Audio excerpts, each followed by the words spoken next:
শীত এলেই মনে পড়ে মায়ের হাতের পিঠে পুলি, তাই না বন্ধুরা?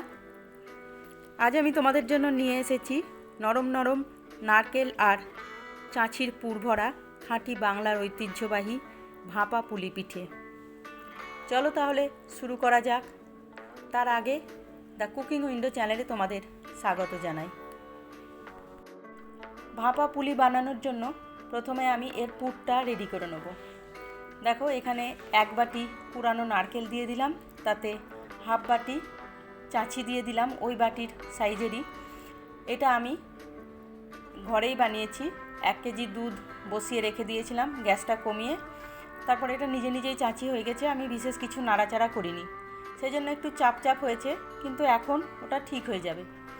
এখন কন্টিনিউ নাড়লেই ওটা ঠিক হয়ে যাবে। এবার এতে আমি হাফ বাটি চিনি দিয়ে দিলাম, ওই বাটিরই হাফ বাটি চিনি, আর হাফ কাপ দুধ সর সমেত। এবার এটা গ্যাসে বসিয়ে দিয়েছি। এখন চিনি থেকে জল বেরোবে, বেরিয়ে এটা বেশ পাতলা হয়ে যাবে। এটা গ্যাসে বসিয়ে আমি কন্টিনিউ নাড়তে থাকবো। ওই যে দুধটা তখন বসিয়ে চাঁচি করে নিয়েছিলাম, সেই সময় আমি নাড়িনি, ওই জন্য চাপ চাপ হয়ে গেছিলো ঠিকই, কিন্তু এখন আমি কন্টিনিউ নাড়বো, তাহলে এর ঠিক হয়ে যাবে, এটা স্মুথ হয়ে যাবে। এই যে দেখো, কন্টিনিউ নাড়তে নাড়তে যখন কনসিস্টেন্সিটা এইরকম চলে আসবে, তখন আমি গ্যাসটা বন্ধ করে দেবো। বন্ধ করে চাঁচিটা ঠান্ডা করে নেব। দেখো, চাঁচিটা ঠান্ডা হয়ে গেছে। এবার এটা একটা পাত্রে আমি ঢেলে রেখে দেব।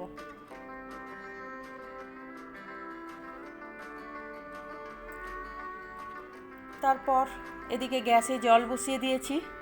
জলে আমি 2 চামচ মতো লবণ দিয়ে দিলাম, বেশ অনেকটা পরিমাণই লবণ দিয়েছি, কারণ চালের গুঁড়োতে আমি আর লবণ দেবো না, জলেই লবণটা দিয়ে দিয়েছি, তাহলে মাখাতে বেশ সুবিধা হবে। জলটা খুব গরম করে নেব, নিয়ে এই গরম জলেই আমি চাল গুঁড়োটা মাখবো। দেখো, এখানে চাল গুঁড়ো নিয়ে নিয়েছি। চাল গুঁড়োর পরিমাণটা তোমরা তোমাদের হিসাব মতো নেবে, যেরকম পরিমাণে করবে। আমি এখানে 500 গ্রাম মতো চাল গুঁড়ো নিয়েছি। নিয়ে ওই গরম জলটা গ্লাসে করে আস্তে আস্তে ঢালবো, আর এরকম একটা হাতা বা কোনো কিছুর সাহায্যে এইভাবে আস্তে আস্তে মাখিয়ে নেব। এখন হাত দিয়ে মাখানো যাবে না, কারণ এটা খুব গরম। এইভাবে অল্প অল্প করে জল দেব, দিয়ে এইভাবে রাফলি আগে একটু মাখিয়ে নেব। তারপর যখন ঠান্ডা হয়ে যাবে, তখন এটা হাত দিয়ে খুব ভালো করে মাখাবো।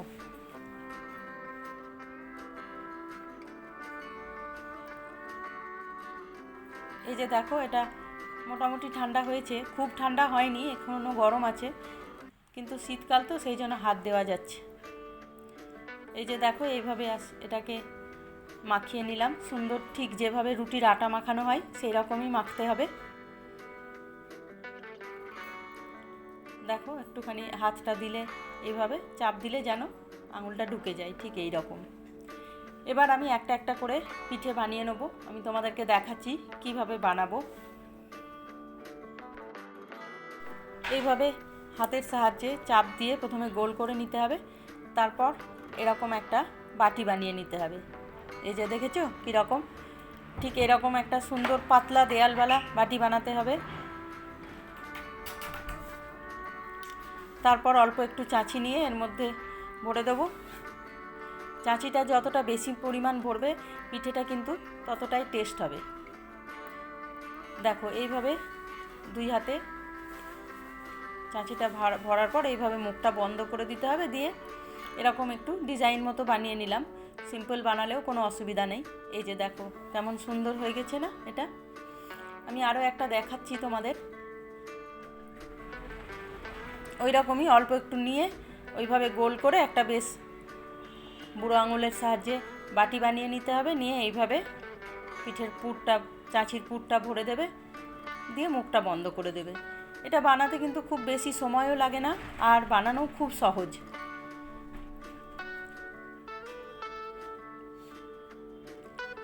এই যে দেখো, কথা বলতে বলতেই কেমন সুন্দর বানানো হয়ে যাচ্ছে।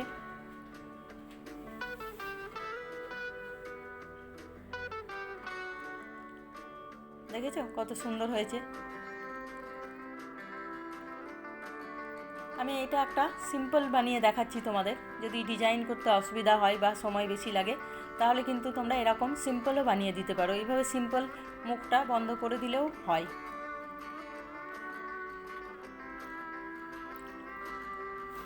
এইভাবে দেখো আমি সব পিঠেগুলো বানিয়ে নিয়েছি। এই যে দেখো কেমন সুন্দর হয়েছে।